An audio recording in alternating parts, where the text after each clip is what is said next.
el sentido de perder la figura.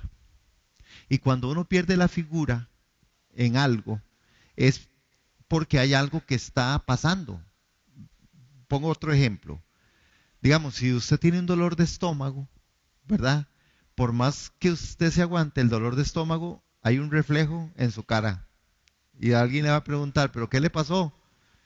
¿Verdad? ¿Por qué? ¿Verdad? Uno vuelve a ver a la gente a los ojos y uno vuelve a ver a la gente a la cara y al final uno se da cuenta que hay algo que está pasando. O está molesto, o está triste, está enojado, o está angustiado. Es decir, cualquier cosa que sea es lo que está pasando. Entonces, nosotros tomamos como ventaja y tomamos como resolución a Abraham, Isaac y Jacob. Ya estuvimos hablando bastante sobre Abraham y pusimos como precedente que Abraham es el hombre que de verdad logró integrar desde la posición del Señor, ¿verdad? El principio. En Abraham se entiende que él empieza a tomar la forma y empieza a tomar la figura de lo que es volver a la parte de transformar esa imagen que no estaba en lo que sí era. Básicamente vamos a ver a Isaac y en Isaac vamos a encontrarnos nosotros con otras cosas. Tal vez voy a tomar la figura de Isaac como principio para poder establecer esto y después vamos a ver otras cosas. Repasando, dije que en Abraham, con Abraham, Abraham hizo un primer altar y ese primer altar que estaba ahí en Génesis capítulo 1, 12, del 1 al 9, trae la imagen al altar de la gracia. Y cuando Abraham hace este altar, lo que él hace es entender cómo la gracia de Dios estaba sobre su vida. Y entonces esta figura de Abraham en ese altar resalta la gracia de Dios. Vimos el otro altar, estoy haciendo un repasito para los que están agregándose ahorita, de los tres altares que Abraham hizo para poder traer otra vez la imagen de Dios a la vida del hombre que se había destruido, ¿verdad? Y ya dijimos, ¿dónde se destruyó la imagen de Dios en el hombre? En Adán, en el Edén. En Adán, en el Edén se perdió la figura de Dios. Ya no era Dios, era otra. Adán en la caída lo que hizo fue distorsionar totalmente lo que era Dios, porque tuvo miedo cuando era un Dios que no había por qué tenerle miedo cuando ellos compartieron mucho tiempo y vivieron mucho tiempo, ¿verdad? Juntos, se veían cara a cara.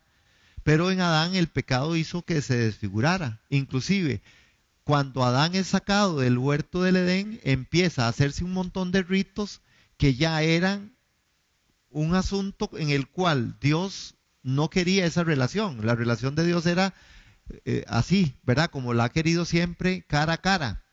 Pero bueno, ya ahí empezaron a hacerse todos los rituales, que hasta el día de hoy, ¿verdad? Perseguimos y muchas cosas siguen siendo rituales, lamentablemente, porque no se ha establecido una relación.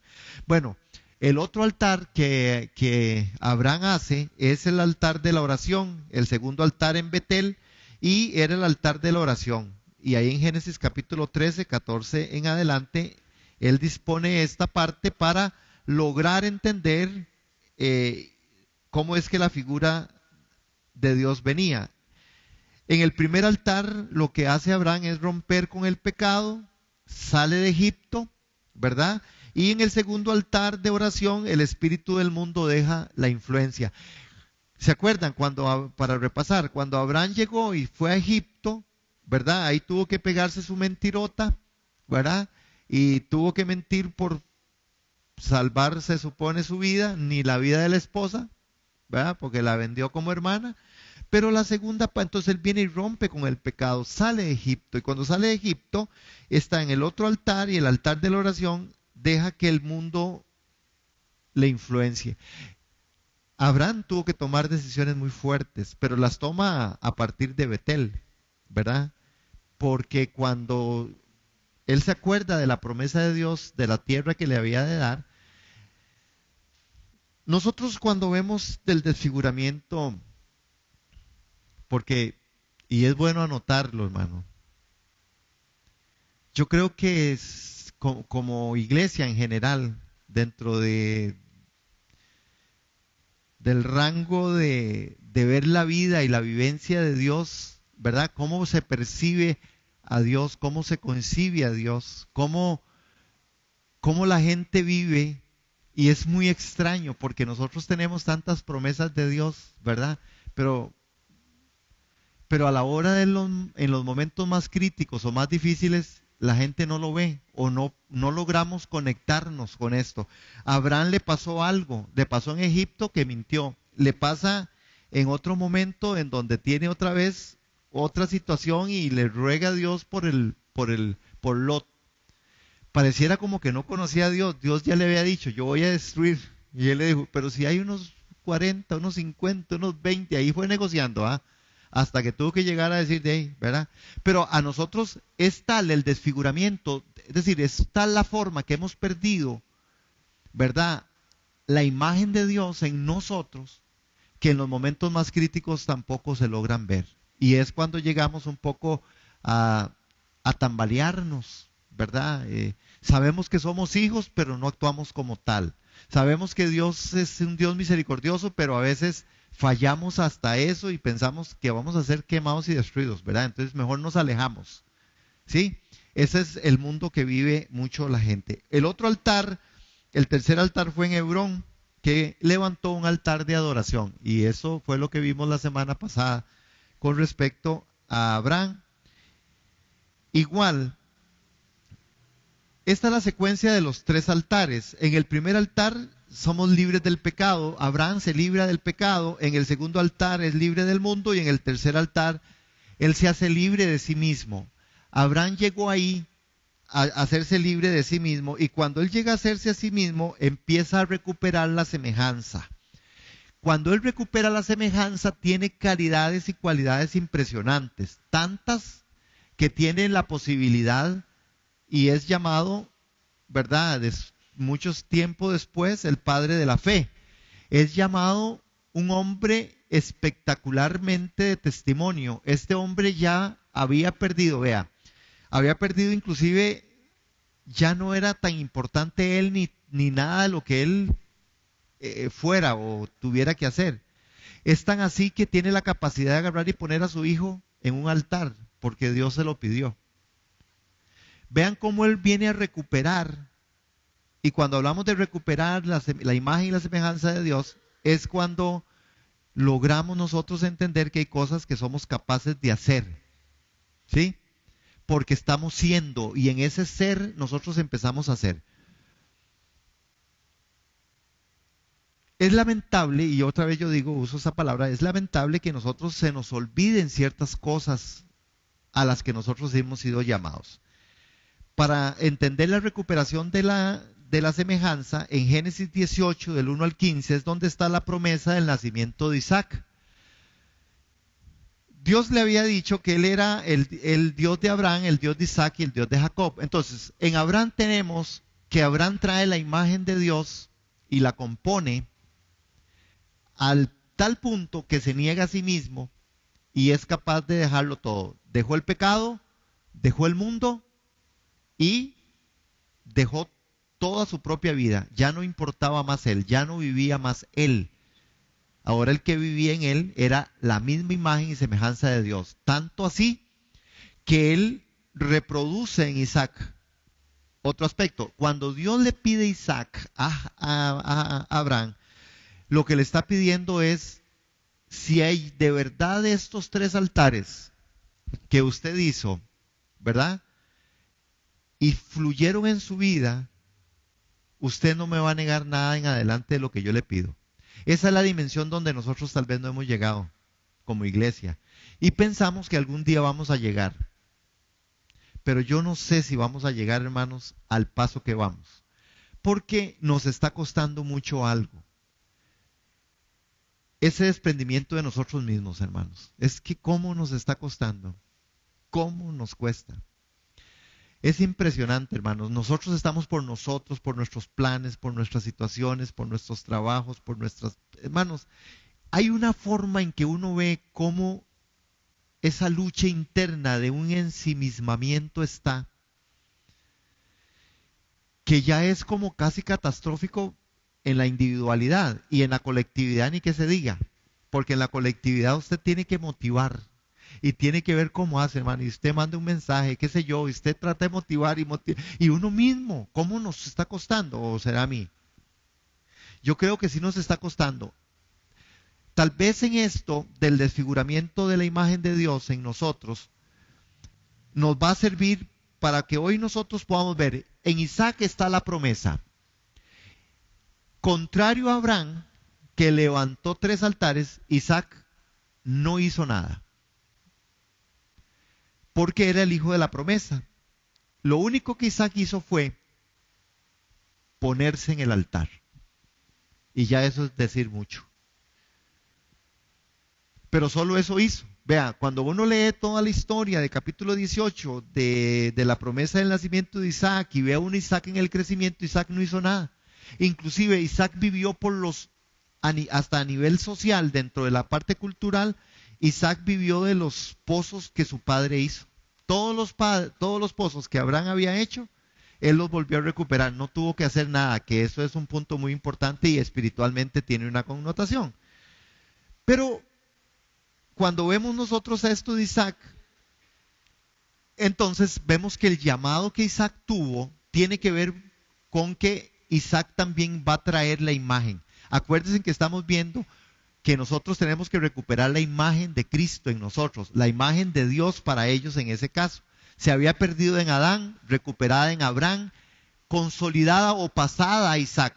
Y vea lo que Isaac hace cuando conocemos la historia de Isaac, ¿verdad? Isaac se presta, Isaac inclusive pregunta a su padre, ¿dónde está el sacrificio? ¿Dónde está lo que se va a sacrificar? Y el papá le dice, usted no se preocupe. Y seguro Isaac dice, ¿cómo no me va a preocupar si yo creo que soy yo? ¿Verdad? Y le dice, no se preocupe, usted nada más, y dice que le ató por sus manos y sus pies y los puso ahí. Ay, hermano.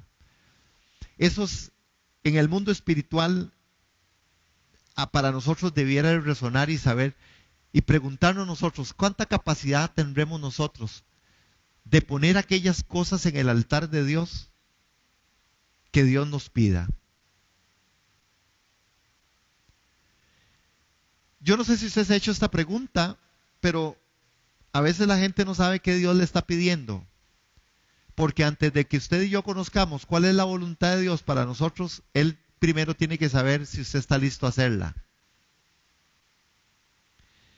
Y a veces otra vez, yo creo que nos está costando un poquito. Yo creo que vamos en algún buen camino, vamos, porque una noche de lluvia, venir a la iglesia, ya dice algo, créanlo. Y no, esto no es por obras, pero dice algo, hermanos. Sí, sí dice algo. Algo dice. Algo pudiera estar ocurriendo. ¿Verdad? No es por obras, pero al final algo se dice con los hechos. Mis hechos hablan más que 1000 palabras. Y esa es la parte que nosotros no logramos entender o interpretar de la vida en Dios. Ahora, realmente con Isaac, la imagen que trae Isaac de Dios a la vida y la imagen que Isaac trae para ser puesta y para ministrarla, tiene que ver con eso. Isaac representa el sacrificio y la promesa de Dios hecha una vez y para siempre, en el cual en Isaac iba a ser establecido el mayor principio de todos los existentes, ¿verdad? Porque acuérdense que después de Isaac sigue Jacob, pero Jacob era nieto de Abraham. El hijo era este. Ahora, hay un conflicto, y que es el que vamos a ver esta noche, porque para Isaac no fue tan sencillo, aunque no tuvo nada que hacer. Yo quiero plasmar esta noche cuál es el único llamado o el único enfoque, hermanos, que debe ser el centro de nuestras vidas. Isaac representa ese árbol fructífero. En Isaac el fruto de Dios se ve compensado. Primero porque siendo muy pequeño se prestó a su padre, caminó con su padre y no le importó ponerse de sacrificio. En la misma secuencia Isaac hace tantas cosas, ¿verdad? Que a uno lo deja admirado, ¿verdad? Ver a Isaac en medio de todos los procesos. Sin embargo, para nosotros el llamado es el enfoque que debe ser el centro de nuestras vidas, ser fructífero en la semejanza de Cristo. Y quiero que abramos 2 de Corintios capítulo 3, el verso 18. Y vean lo que el apóstol Pablo nos dice.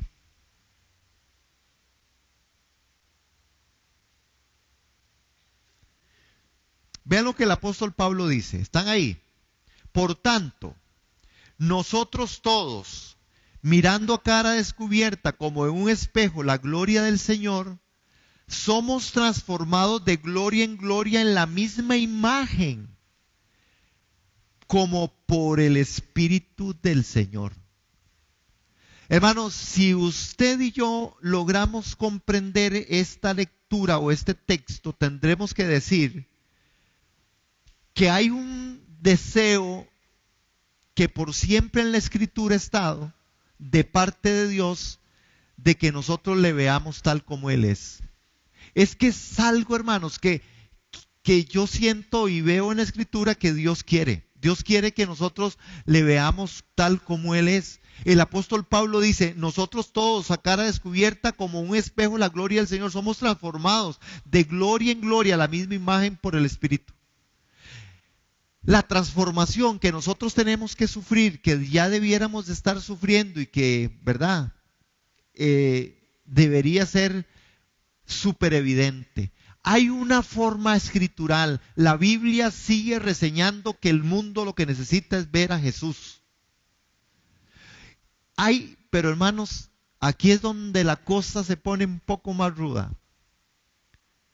Porque ya no sé y nosotros no sabemos cómo logramos nosotros interpretar que el tema de la vida es que nosotros no lo estamos haciendo.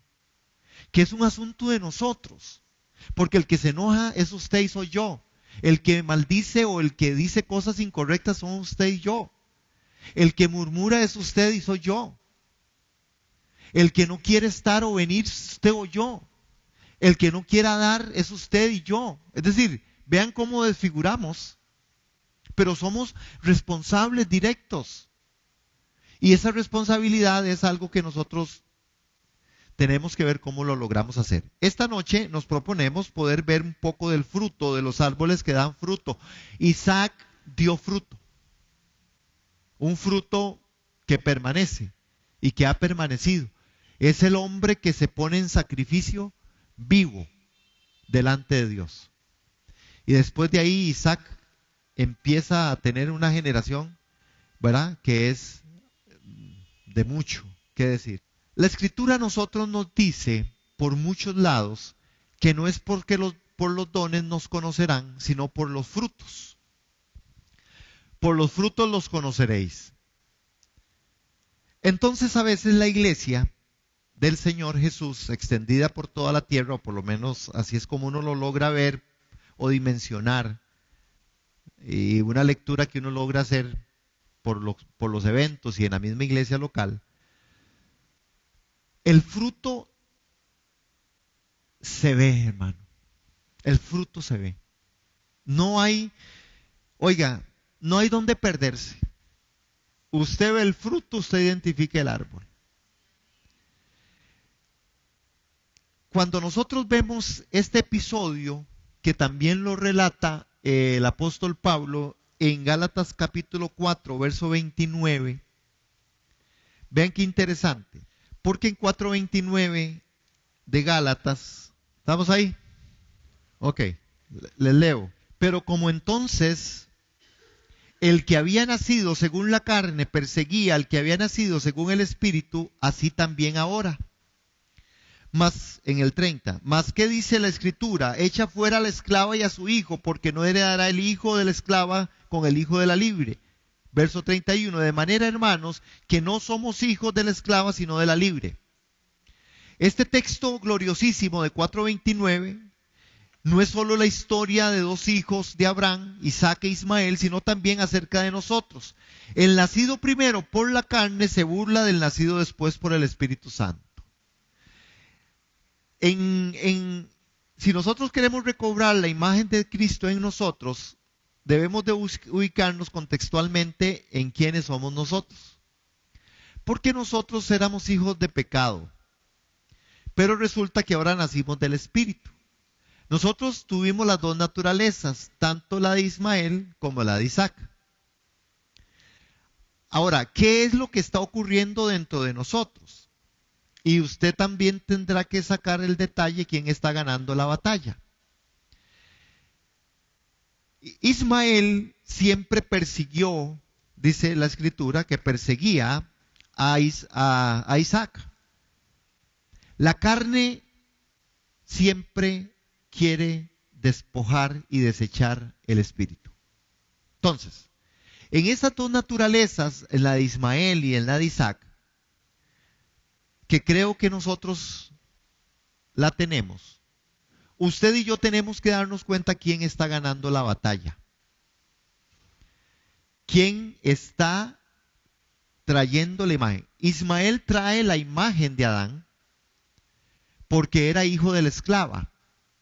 E Isaac trae la imagen del Hijo, Cristo, porque él había nacido del Espíritu. Ahora, muchos cristianos sinceros piensan que el asunto de llevar el fruto simplemente significa traer almas a Cristo, ¿verdad? O en algún caso llevar fruto significa algo mucho más grande que ganar almas. O el fruto que la gente a veces puede pensar es que yo he estado mucho tiempo en iglesia y yo permanezco en iglesia. Pero hermano, cuando uno hace una revisión con respecto a esta parte del fruto, uno tiene que caer a cuentas que el fruto que Dios está pidiendo o el que nosotros debemos de llevar es otro. Por ejemplo, el fruto que yo debo llevar es el propósito de Dios para mí no puede cumplirse por lo que yo hago por Cristo. Hermanos, por lo que yo hago por Cristo no se cumple el propósito. Una gran diferencia. Una cosa es lo que usted hace por Cristo, eso tiene que ver con un privilegio que Cristo a usted le dio, que para muchos tampoco lo logran comprender o entender, porque para algunos es un sacrificio, venir, estar, servir o dar o ir, ¿verdad? No entienden el sacrificio, no entienden el principio del sacrificio que es privilegio. Cuando nosotros entendemos que el propósito de Dios para mí no puede cumplirse por lo que yo hago por Cristo, entonces yo tengo que apuntar a otra cosa, hermano. Si quiero traer la imagen de Cristo, vea que Cristo vino y no solamente, Cristo no vino a morir por nosotros, solamente, ¿verdad? Cristo vino para cumplir el plan del Padre, que es más que venir a morir por nosotros. El morir por nosotros lo hace como el privilegio de poder poner la vida. Dice, yo pongo la vida por aquellos que yo amo. Es decir, es por amor. Entonces, cuando yo me empiezo a identificar con la imagen y el fruto que yo estoy llevando, yo tengo que ver a quién pertenezco, si a Ismael o Isaac. Ismael tenía las mismas formas. Es tanto así que Ismael es echado con la esclava al desierto y Ismael tiene las promesas de Dios y tiene la bendición de Dios. Hay tanto ismaelita en medio de la iglesia, hermano, prosperado, bendecido y victorioso. Pero siguen siendo esclavos de algunos otros aspectos de sus propias vidas, porque es aquella gente que trata de vivir por algo que Dios le dé. Hermano, qué tan importante somos para Dios se refleja en lo que realmente usted sabe quién es, no en lo que usted hace. Pero otra vez, Ismael, hasta el día de hoy, en la carne y en la parte literal de los ismaelitas, siguen haciendo, vea, ellos, uno de los grandes pleitos en el pueblo, en Israel exactamente, tiene que ver con eso. Ellos quieren posesión, ellos quieren tener, ¿verdad? Que si Jordania y que, ¿verdad? Y que ellos quieren poseerlo todo, porque ellos dicen que tienen que poseerlo, porque dicen, esto es de nosotros. Es decir, no les importa la imagen de Dios, es solamente un asunto de posesión. Mucha gente en la iglesia está por la posesión. Mucha gente en la iglesia está por traer y querer tener cosas. Yo digo, bueno, el Señor no se equivoca, ¿verdad? No se equivoca. Y solo nos pone a prueba en medio de todas las cosas. Pero si hoy hay un debate que es de mucha tristeza, es el asunto de los ministerios, ¿verdad? Que uno dice, puñe, qué lástima que la gente se pierda por eso, porque se pierden, hermanos, se pierden en el propósito. Porque si yo no me parezco a Cristo y si de mí no sale Cristo, usted podría ser el mejor predicador del mundo y de nada le sirve, ¿verdad? Usted pudiera ser el mejor y no le sirve de nada, pero la gente pelea por eso, hermano. Pelea, pelea, pelea, pelea. Y meten a Dios diciendo, es que Dios me llamó. Dios me llamó. ¿Cuál es el primer llamamiento que Dios hace? El único llamamiento y el primer llamamiento de Dios en nuestra vida es que seamos hijos.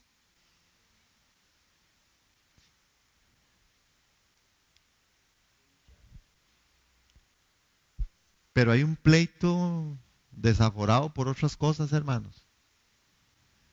Y está haciendo mucho daño. Vea, está haciendo mucho daño porque las comparaciones son impresionantes. Impresionantes.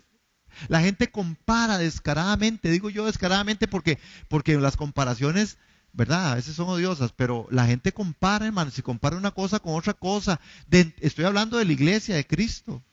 Y esto es el mismo pleito que se mantiene entre la carne y el espíritu. ¿Quién gobierna en mi vida? ¿Ismael o Isaac? El fruto que Dios quiere, hermanos, es que crezcamos cada vez más a la semejanza de Jesús. Ese es el propósito central de la vida. Hermanos, no hay otro propósito. Yo perfectamente estoy listo para renunciar a cualquier cosa si me pudiera parecer a Cristo.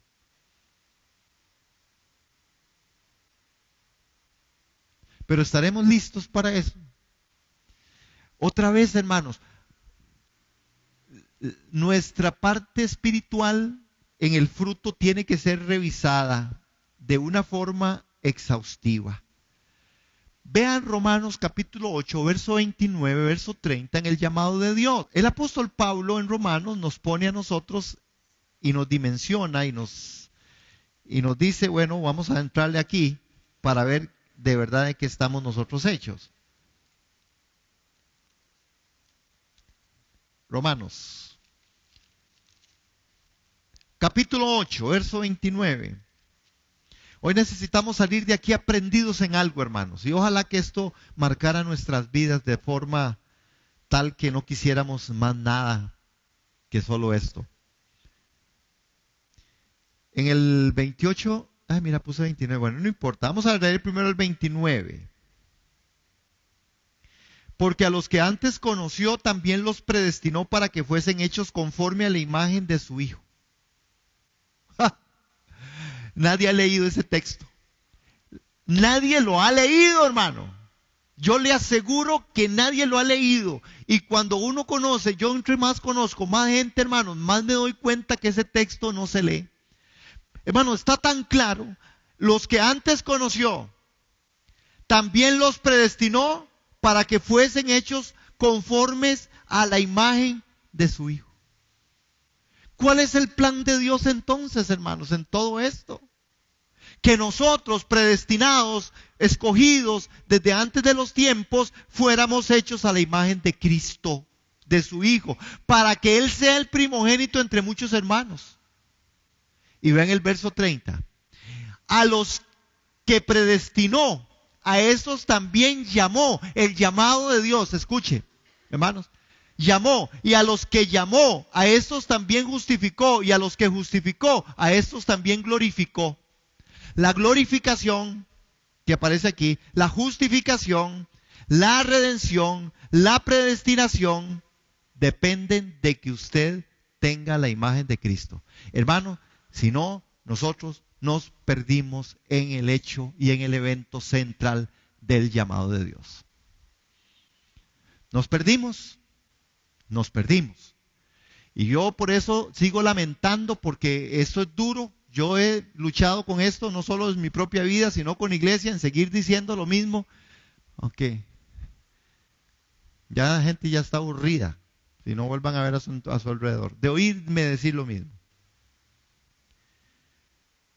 Y la gente piensa que sí lo entiende. Hermano, yo no sé cuánta comprensión hay de usted y de mí con respecto a que ¿cuánto se parece usted a Jesús? ¿Cuánto hay de Cristo en usted? ¿Cuánto hay de Cristo en mí? Ese es el único llamado, no hay otro llamado, pero la gente sigue peleando por los llamados y los ministerios y las cosas y ya ahora ya no nos alcanza, ya volvimos a retomar y a resaltar apóstoles y profetas y ¿verdad? Y evangelistas y ahí va, hermano, y yo entiendo el ministerio, yo entiendo que Dios ha esparcido, hermano. Dígame una cosa, ¿usted cree que se necesitan más pastores? Sinceramente.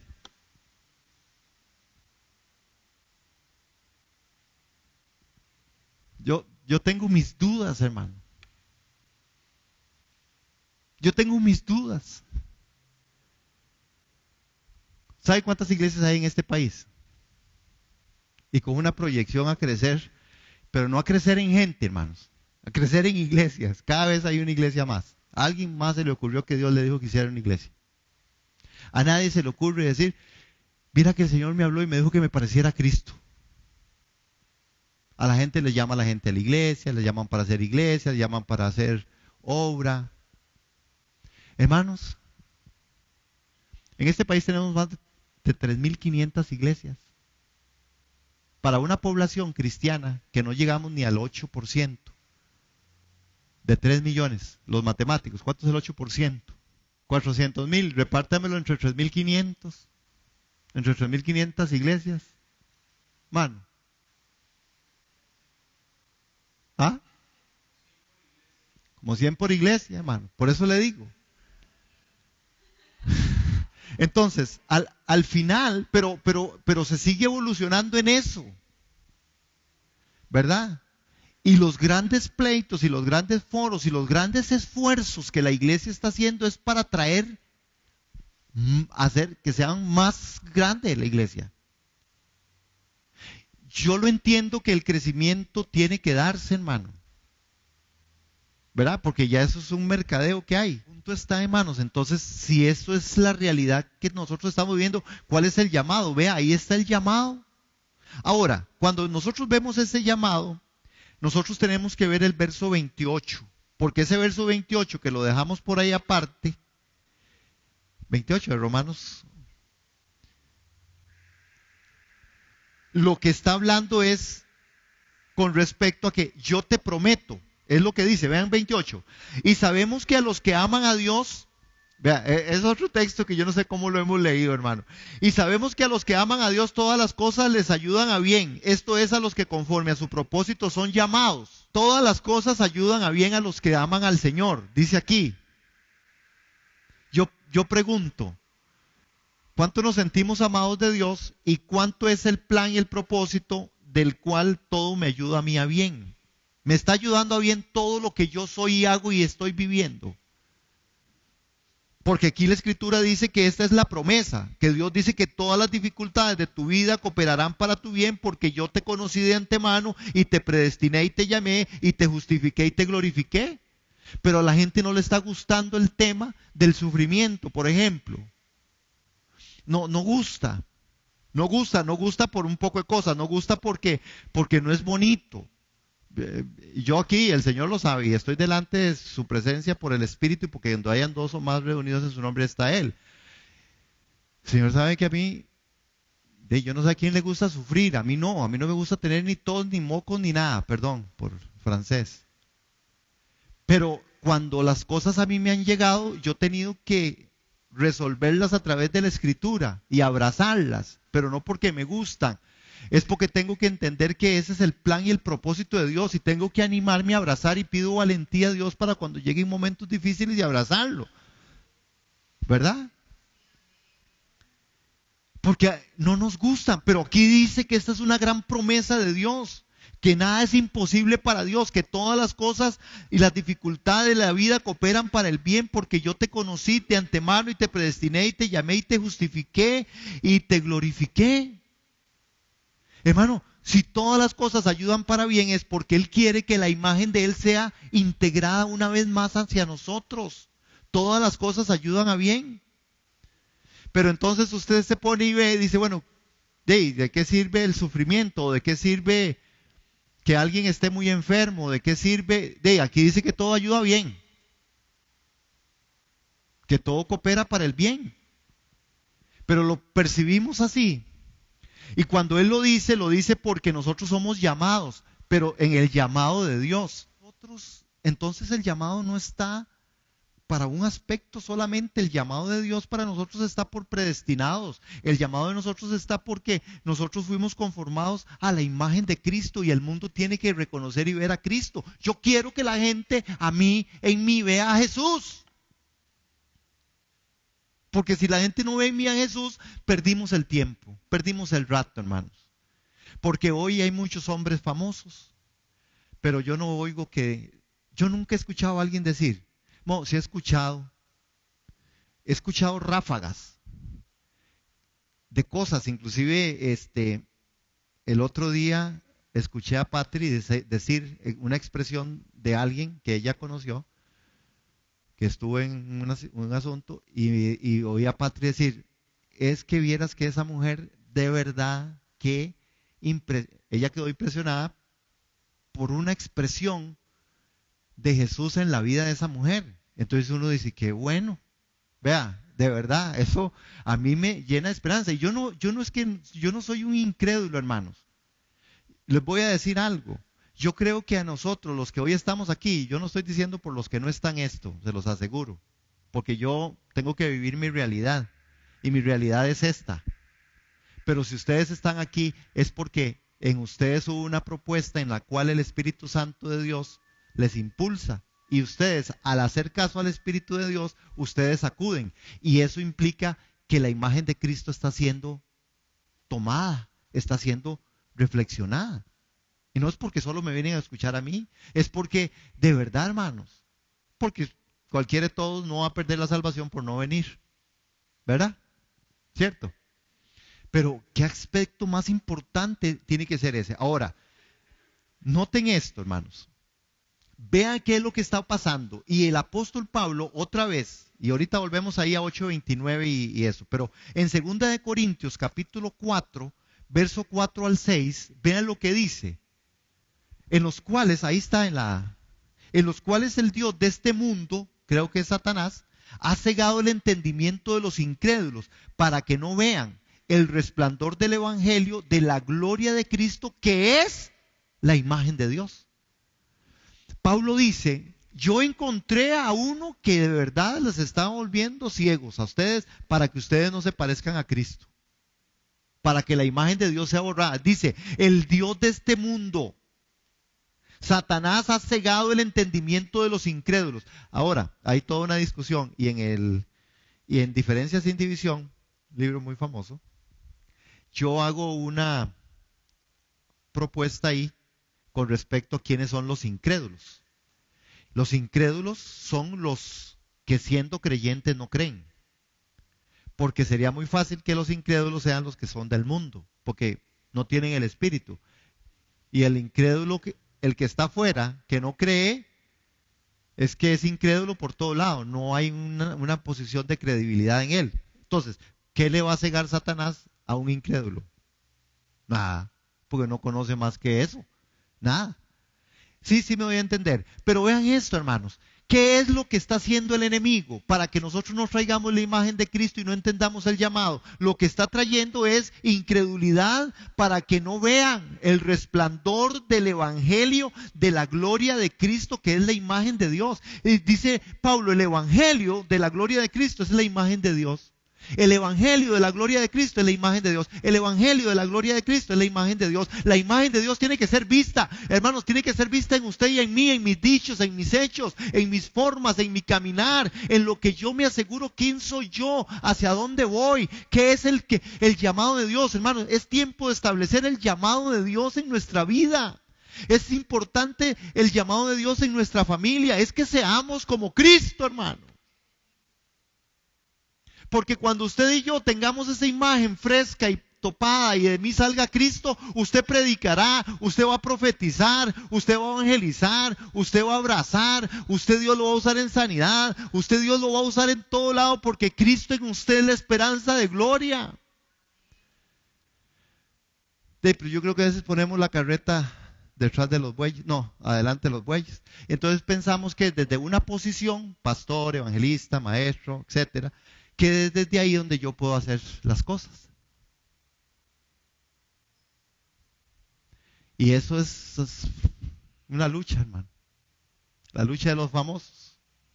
¿Por qué a nadie se le ocurre pensar que yo no necesito ser un pastor para ir a predicar, ir a poner la mano y sanar, ir a predicar a tiempo y fuera de tiempo? ¿Por qué? Es que eso le toca a los pastores. Esto es algo con lo que yo creo que tenemos que volver a la senda antigua. Amén. Ahora, mi pregunta es, ahí voy, ahí estoy yo. Mi pregunta es, ¿por qué continúa Pablo diciendo para que él sea el primogénito entre muchos hermanos? Bueno, Colosenses capítulo 1, verso 18 da la respuesta. Él es el principio, el primogénito, la misma palabra que aparece en Romanos 8:29, de entre los muertos, a fin de que él tenga en todo la primacía.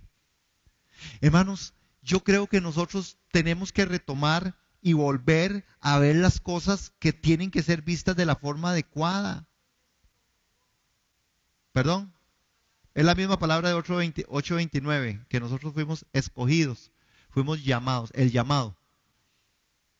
El llamado de Dios para nosotros. ¿Quién fue el que fue llamado? Cristo. ¿Quién es realmente el Hijo? Cristo. ¿Quién es el que tiene la preeminencia? Cristo. ¿Quién es el que el mundo necesita? A Cristo. ¿A quién necesita la iglesia como el buen pastor? A Cristo.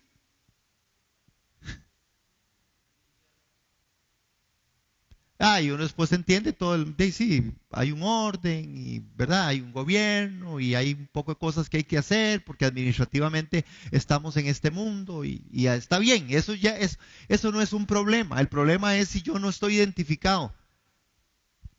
Porque si el pastor no está entendido que realmente la imagen de Cristo es la que tiene que estar en mí, que Cristo es el que tiene que salir de mí y que el llamado y el primer llamado y el único llamado es que la imagen de Cristo en mí sea una realidad, yo no seré de bendición para la iglesia.